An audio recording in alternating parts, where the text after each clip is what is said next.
I remember being 2 years old and coming from Costa Rica with my parents on a plane, and we were so excited to finally be at this new place.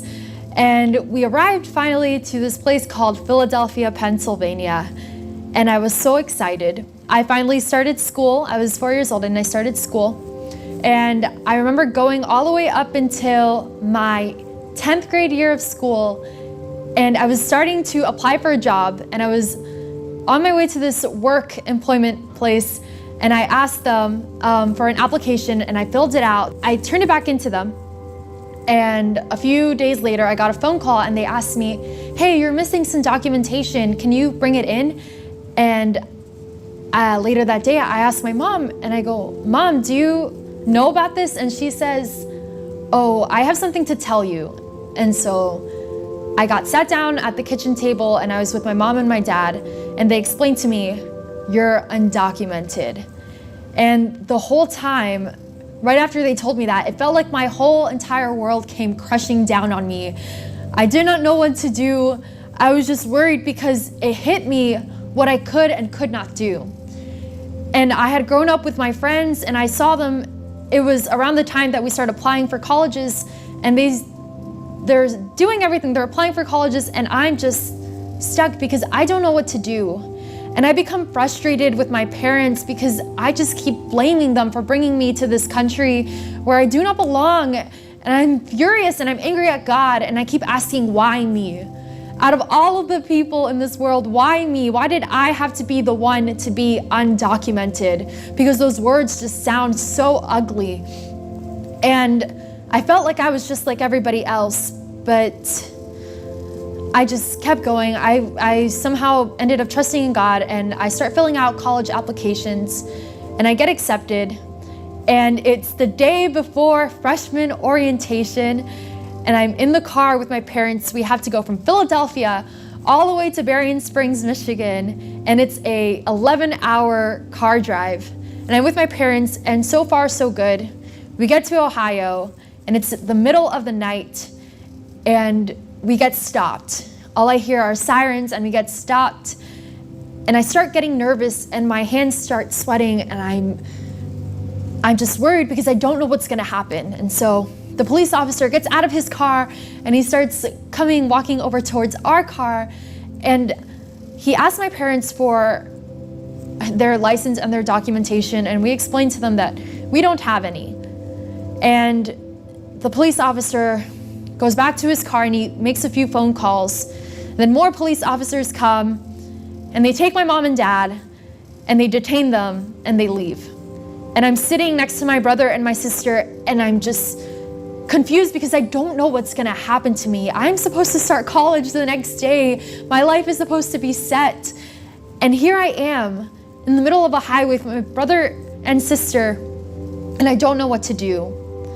At some point in between all of that, I had received DACA, which stands for Deferred Action for Childhood Arrivals. And what that let me do is that let me have a social security number, that let me open a bank account, it let me apply for colleges, get a job, pretty much be normal. For once, I could finally be normal. And recently, or not too long ago, that has been taken away from me. I no longer have DACA. And I remember the first time I found out, I was with my roommate, and she was actually sleeping under bunk beds. And first thing I do when I wake up in the morning is check the news, and I checked the news, and it said, breaking news, DACA has been eliminated. And I remember just sobbing quietly and gently because I didn't want to wake up my roommate on a Sunday morning. And so I get up and I say, I can't do this anymore. And I grab all of my school work for the whole week, and I go to the library, and I finish my whole entire schoolwork for that whole week. And I'm just like, what am I gonna do?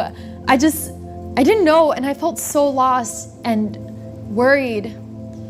But then something came over me that told me, don't worry, just be still. And I knew that that was God. I look back into a story in the Bible of Jeremia, And I look at his story and how he didn't know what was going to happen in his situation. God had given him these orders that he had to get the people of Israel back to him. And he kept failing. And he figures out that God literally has a plan for him. Plans to prosper him, to give him hope and a future. Plans to not harm him. And I look at that verse and I look back on my life and I see how it parallels together. And I know that God has literally every single hair on my head counted, and he has every single hair on your head counted too.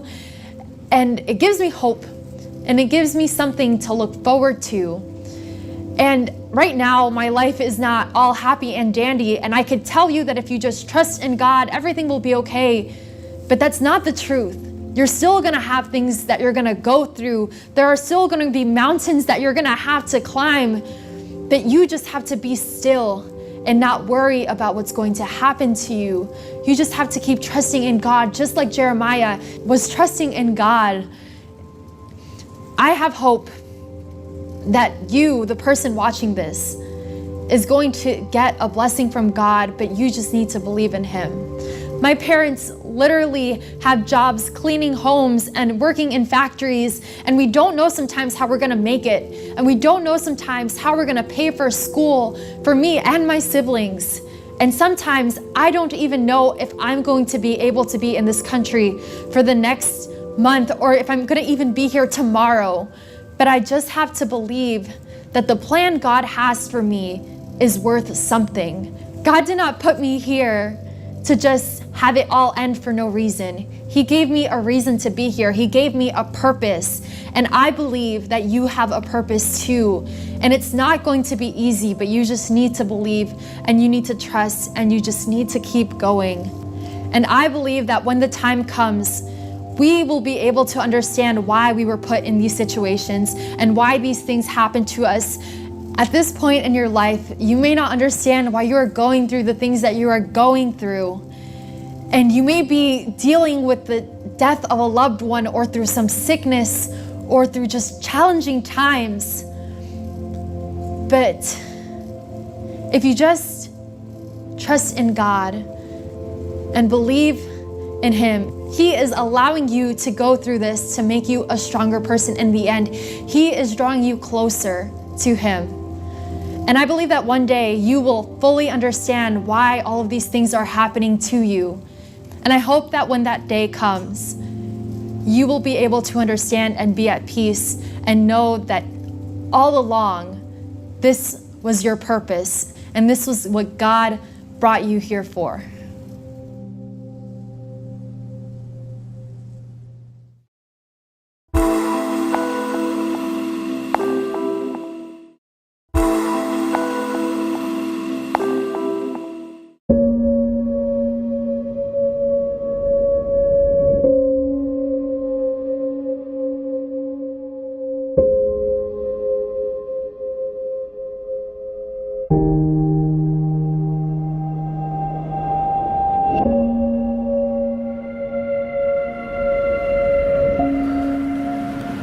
Why bike? Why lift? Why run? When you're gonna get hot and sweaty and gross and sore? Sometimes I find myself asking that same question. What's the purpose of this? Why am I doing this in the first place? Not too long ago, I started an 8-week training for a 5K. An intensive program that has me running every single day. And there are days when I wake up and I'm so excited to go out on that track and run my heart out. But there are other days. I wake up and it takes everything in me to even put my shoes on. And on days like that, I find myself asking, why am I doing this in the beginning? What's the purpose of this? When I feel that way, I like to go back to a story about a young boy that God called to do his work. God called him and said, Jeremiah, before you were born, I knew you. I set you apart to do my work. Jeremiah responds, God, you must be confused.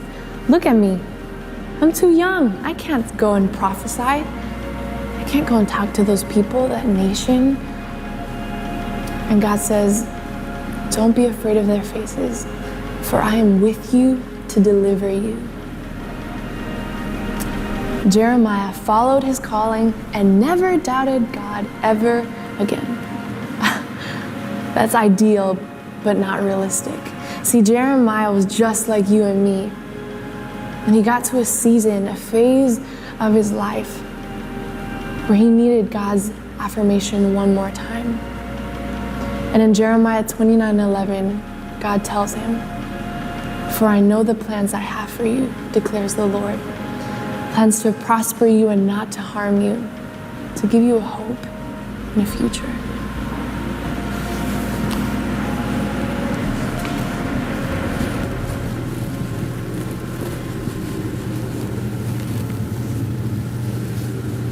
Inspiring, isn't it? Purpose. Think about the blind man. For years, I can imagine him being cast out of society because he couldn't see. And the moment Jesus touches his eyes, all made well. See, that's just Jesus. That's just what he does. He gives us our purpose back. He heals us, gives us perspective. You know, even Jesus struggled with this. We see that when he knelt in the Garden of Gethsemane as he was so burdened by our sins. The Bible says he even sweat blood. But the angels came to minister to him, to give him strength, to reaffirm his purpose. Jesus did that for you and me. As he hung there on that cross, pleading, my God, why have you forsaken me? He needed affirmation. And that's what Jesus did for you and me. He took on this role, this purpose of coming down to this earth to save us from ourselves, so you and I might have purpose once again.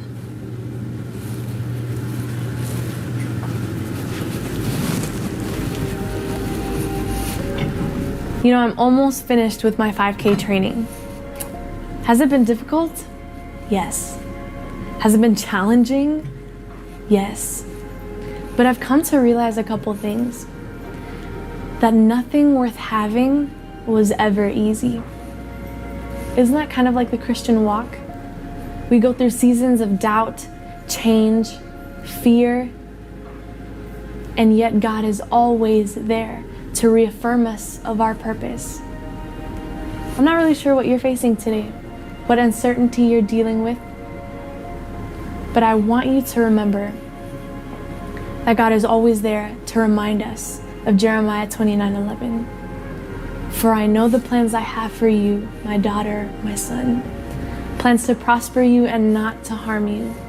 Plans to give you a hope and a future.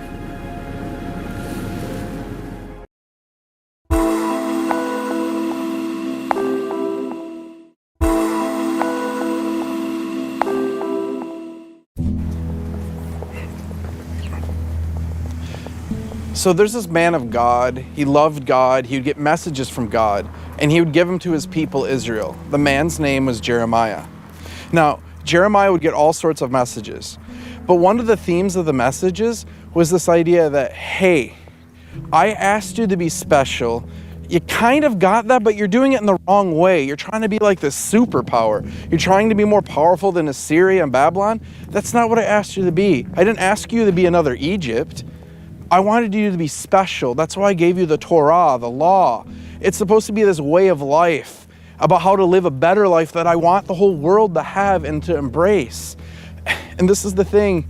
You wanted to be just like the world so much that you even started worshiping their gods.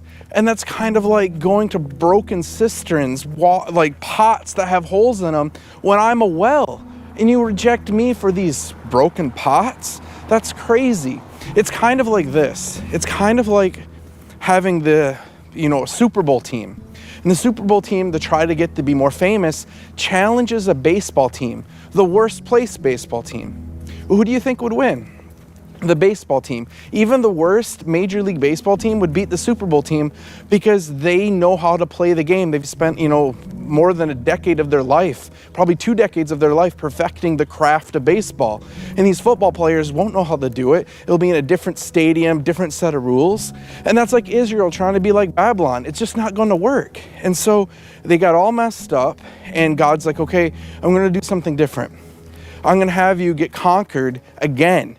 You were in Egypt, now you're going back to Babylon. And so these other prophets would arise and send messages like, yeah, we got to fight Babylon, we got to stop them. And God's like, no. You need to go live in Babylon. You need to build a house and plant a field and be productive. I want you to be a blessing to Babylon. I want you to be there for its welfare. And I even want you to pray for it. And the people of Israel are like, pray for Babylon? You're crazy. I'm not going to pray for Babylon. And so these other prophets would do these other messages, and the people would follow them, and they would get into terrible circumstances. But most of the people went to Babylon, and they lived there for decades, and then they came out of Babylon. And when they came out of Babylon, things are going good, and everything was going fine, and then they got off track again. And so God's like, okay, no more prophets, no more just messages. I'm going to come as my son, Messiah, and I'm going to reteach the Torah. And so he came and he lived as a human and he preached messages. And like one of the famous messages, the Sermon on the Mount, was really just explaining the Torah. And he would say the same things that Jeremiah would say. He would say, hey, listen, it's about praying for your enemies. It's about blessing other people. That's the way of life I want you to have. You guys don't get it. You've gotten self-centered. It's about the other. And he would say things like, this is the message of the Torah, the whole point of it. It's to love God with your whole heart and love your neighbor as yourself. And they'd be confused about what the neighbor was, and he would give other stories basically teaching them that your enemies, you're supposed to take care of and love and bless. That's what this way of life is. That's the purpose I have for you. The purpose I have for you is to be other-centered. And so, yeah, you went through Babylon, you went through Egypt, and now you're in Roman oppression. But the point is you're supposed to bless Egypt, Babylon, Rome. You're supposed to bless them. I want them to understand that the way of life is about serving the other. And so I listened to that beautiful message. And I was an atheist, skeptic. I hated Christians. But when I heard the message and it touched my heart, it changed my life. So much so that I decided any other pursuit in life just wouldn't be worth it. I wanted to serve God full time, so I went into ministry. And so I loved sharing the gospel and helping people. But just like Israel, after they were delivered from Egypt and Babylon, they got off track, and I got off track. And so I started to develop an idea that I wanted to be like this, not a superpower, but a superstar. So I wanted to be a star preacher, or I want to be a star preacher, just like there's rock stars and there's movie stars. I wanted to be that kind of star, and I wanted to be in like big churches and preach in big venues and maybe even be on TV. And ministry started to be about being famous. And one time I had this opportunity to preach in a large church, and I thought, yeah, this is going to be my break, because I would get jealous of my friends. They would get to be in big conferences and they'd speak in these big venues, and deep down inside I'd be jealous, but I'd be conflicted because I didn't want to promote myself because it's supposed to be about the other. And so I'm going through this conflicted issues, and I'm like, what am I going to do? And so finally I was asked to preach in a big venue, and I preached there and I did well. And people liked it, and I thought, oh, this is my chance. This is going to be my big break. It didn't happen. And I was reflecting on this, and I started reading the Bible, and I started seeing, no. It's about helping people.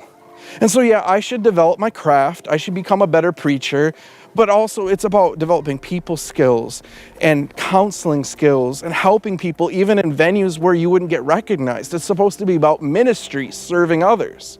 And so I was rebuked, and I'm not becoming a superstar preacher. And if God wants me to, he's going to have to call me, because I think it's dangerous for my soul. I just want to help people. And so you're thinking, well, maybe I'm not a minister. That's fine, but you have gifts and talents that should be used for the glory of God. And how do you do that? You don't even have to use it for the church. You just use it in such a way that you give back to the community. And when you're giving back to the community, that way you can serve others. It doesn't have to be, again, for the church. It just should be for the other. And so, you know, you might also think, well, living for the other, I have needs. I'm going through a tough time. Well, Jeremiah had this message, and he's saying to, when they were in Babylon, listen, my message is of peace. Have peace through this tough time. I'm there with you. And when you go through that, you'll be better equipped to help others who are going through a tough time. You will be blessed. My message is a blessing.